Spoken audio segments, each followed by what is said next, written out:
How to turn off Snapchat location. Let's not waste any more time and head right to it. So first you open the app and you will find an option on the bottom left of a pin. You click on that and you will find your icon, your profile. Once you click on that, on the top right you will find a gear option. Click on that gear option. Once you click on that gear option, here you can enable the ghost mode.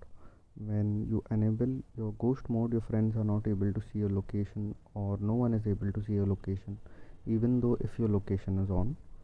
But you can, you choose, is it keep it off for 3 hours, 24 hours, or until it's turned on again, right? But if you still don't trust the app completely for you know having your data and your location, the easiest way to do that is just scroll down and turn off your location. Once you turn off your location, Snapchat won't have any access to your location, even though it is off, so it can't have any access to your location. Plus, to be on a safer mode, your ghost mode is on, so you don't need to worry at all. If this video helped, make sure to leave a like and don't forget to subscribe. Thanks for watching.